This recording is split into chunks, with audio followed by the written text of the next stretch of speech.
Doctor uncle कल आपने उसका तो समझा दिया लामिया का।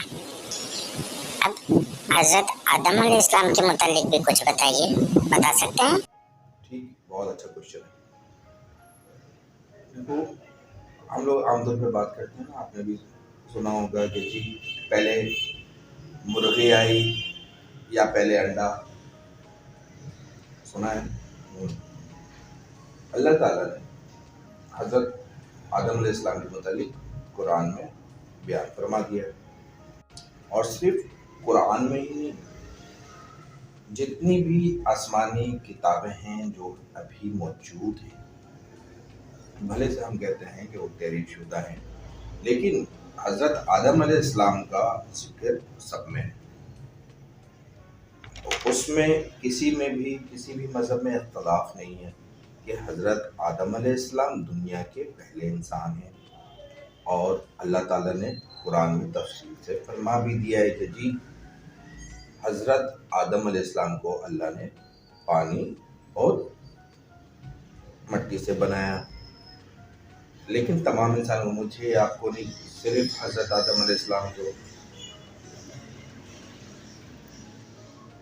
कुरान में अल्लाह फरमाता है कि जी हमने तमाम इंसानों को आदम से पैदा किया और आदम को मट्टी और पानी से बनाया। तो ये सवाल तो ख़त्म हो गया।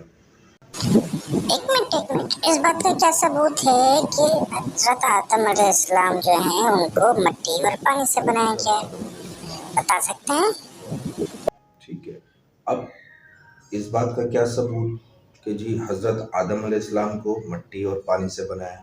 एक चीज़ तो हमारा ईमान है कि हमने पढ़ा, कुरान में अल्लाह ने फरमा दिया। दूसरा चीज़ हम ये देखते हैं कि जी हमारी बॉडी के अंदर जितना भी हम नमकियात को और मदनियात को देखते हैं, वो तमाम के तमाम चीज़ें ज़मीन के अंदर मौजूद हैं, मिट्टी में मौजूद हैं। कैल्शियम को आप देख लीजिए, चूने की सूरत में कैल्शियम कार्बोनेट, उसमें कैल्शियम मौजूद है। ऐसे ही फास्फोरस है, ऐसे ही आपके पास पोटेशियम है। मतलब जो भी चीज़ बॉडी में आपके मौजूद है वो मट्टी के अंदर पाई जाती है, किसी न किसी केमिकल फॉर्म के अंदर। ऐसे ही मिनरल्स हैं, सॉल्ट्स हैं, और पानी तो आप जानते ही हो कि हमारी बॉडी का 90% जो है वो इससे पानी से बना हुआ है। तो यहाँ से ये सवाल मेडिकली भी ख़त्म हो गया हज़रत आदम अलैहिस्सलाम का।